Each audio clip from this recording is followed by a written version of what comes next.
We're going to pitch a tarp and cook up some Vittles here on Trail Ready.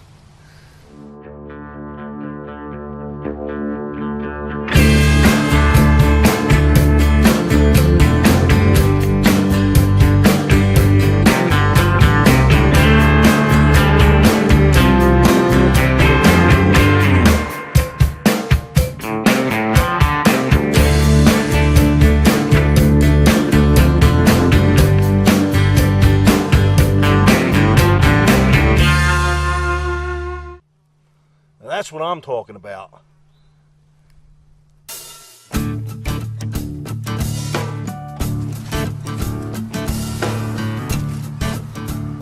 Hello, and welcome to Trail Ready.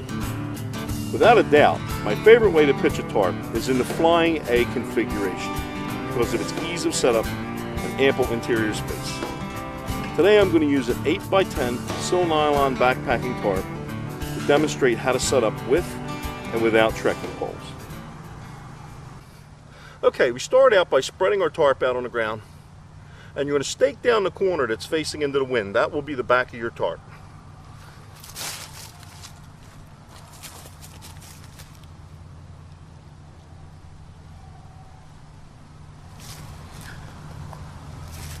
Once that's staked down, pick one of the two side corners and stake that down.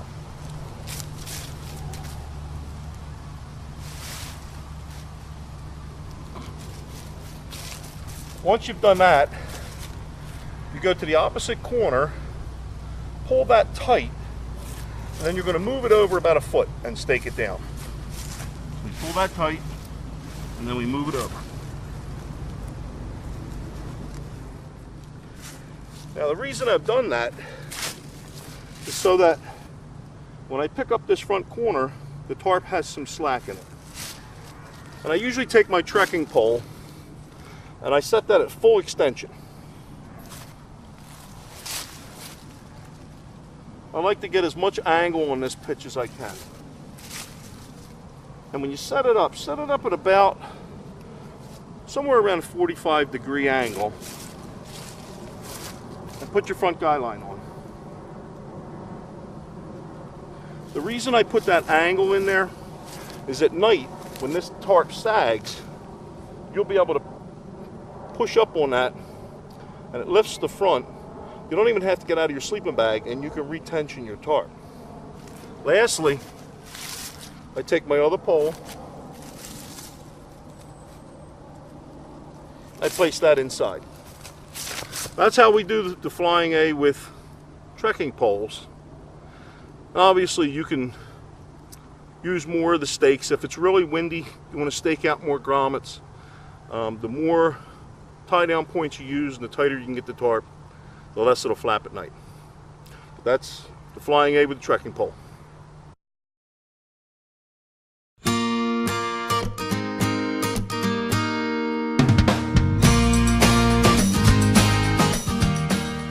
So occasionally when I'm at home, I'll remember a meal that I enjoyed out on the trail and I'll think, wow, that would really hit the spot. If it's a prepackaged or freeze-dried meal, a lot of times, unless I'm what I call trail hungry, it doesn't wind up being quite as enjoyable as it was out in the woods.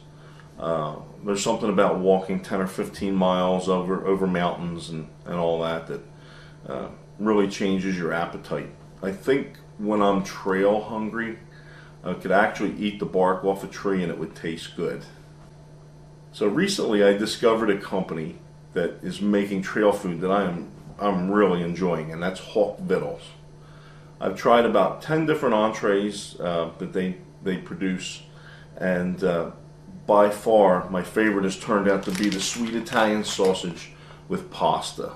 Don't get me wrong, they have a bunch of other great dishes like lasagna and I mean, you go down the list, but this is my favorite, and I want to see today if it tastes as good at home as it did out on a trail. After I bring some water to a boil, I'll be right back. To boil my water today, I'm using a Grand Weenie Pro paired up with a 640 milliliter Evernew Deep Series titanium cook pot. This is the same setup I use when I hike solo. And the reason I'm showing it to you is because of a problem I found, not with Hawk Vittles meals, but with their packaging. Normally I don't cook per se. I just like to boil water and pour it in a pouch or freezer bag and rehydrate a meal. I don't like being bothered with cleaning up cook pots and all that. So that being said, the one problem that I have found with these meals, as I'll show you, is when you cut the packaging open at the heat seal line, it doesn't leave a whole lot of room once you fill it with water to where you could fold it over and close it and put it in a cozy.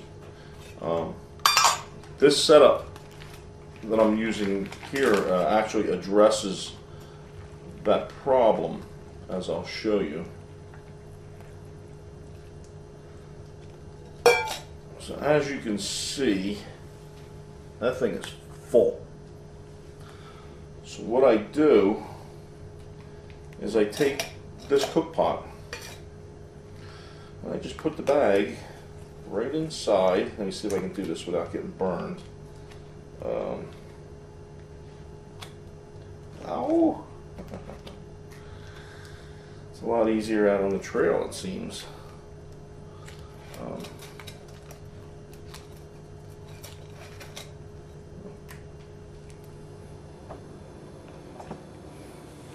Trail ready, Hawk Vittles, take 3. Sorry about the break in the video. We had some technical difficulties. I was having trouble getting the bag actually to get in my cook pot without burning me. And that's the first time I've ever had that happen. Normally it goes right in. If you're going to cook in the pot, you know, it saves you all the trouble. But I would suggest that if you're a boil in a bag kind of guy like me, you might want to repackage it in a freezer bag. I think I will going forward. If the folks at Hawk Vittles are listening, it would be awesome if you could come up with a different packaging system for your meals that's a little more friendly for the freezer bag crowd. So I'm going to let this sit and rehydrate, and we'll be back in a few. All right, we're back. Something I've discovered about these Hawk Vittles meals, if you're rehydrating them rather than cooking them, is that you need to add an extra 5 minutes to the cook time so that they rehydrate properly. So now's the moment of truth. Oh man, it looks so good.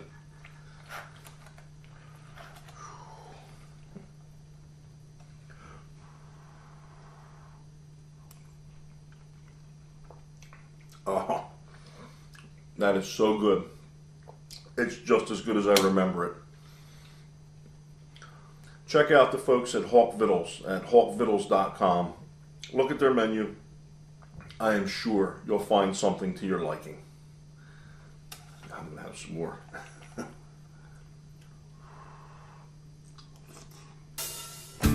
So you're thinking to yourself, I really like that Flying A setup, but I don't carry hiking sticks. What now?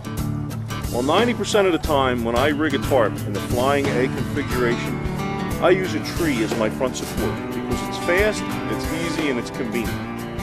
It basically sets up the same way as a Flying A with trekking poles, with one major difference. That difference is I start by tying off to the tree first.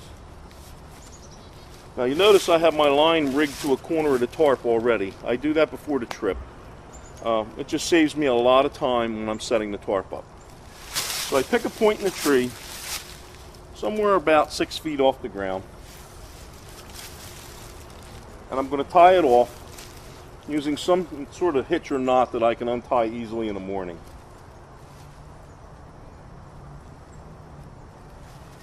Then I pull the tarp out, and I take the opposite corner and I stake it down while I tension the tarp.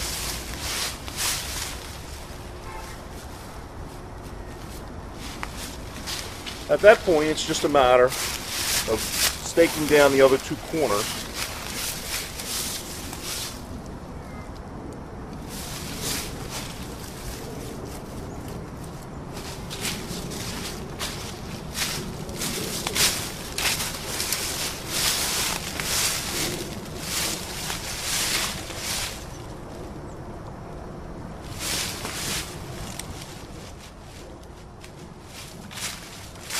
And then you can either use a stick that you find, put a sock on top of it, and use it inside to lift the ridge line.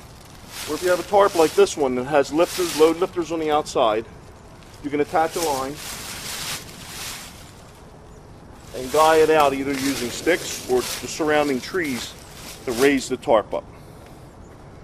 Once you practice this at home and you become proficient with it, you can get this up in less than a minute. And if it's terribly rainy or just really bad weather, this is a fast, easy, and very dry pitch to put up. So that's it for our first episode of Trail Ready. I hope you enjoyed it. I had a real blast shooting it. In the future, we're going to bring you more tips, techniques, product reviews, and trip reports that I hope will further your enjoyment of the outdoors. Don't forget to practice the things that we've shown you today. Your better half and your neighbors already think you're crazy, so setting up a tarp in the backyard isn't going to make any difference, trust me. And don't forget, of all the paths you take in life, make sure some of them are dirt. We'll see you next time on Trail Ready. Bye-bye.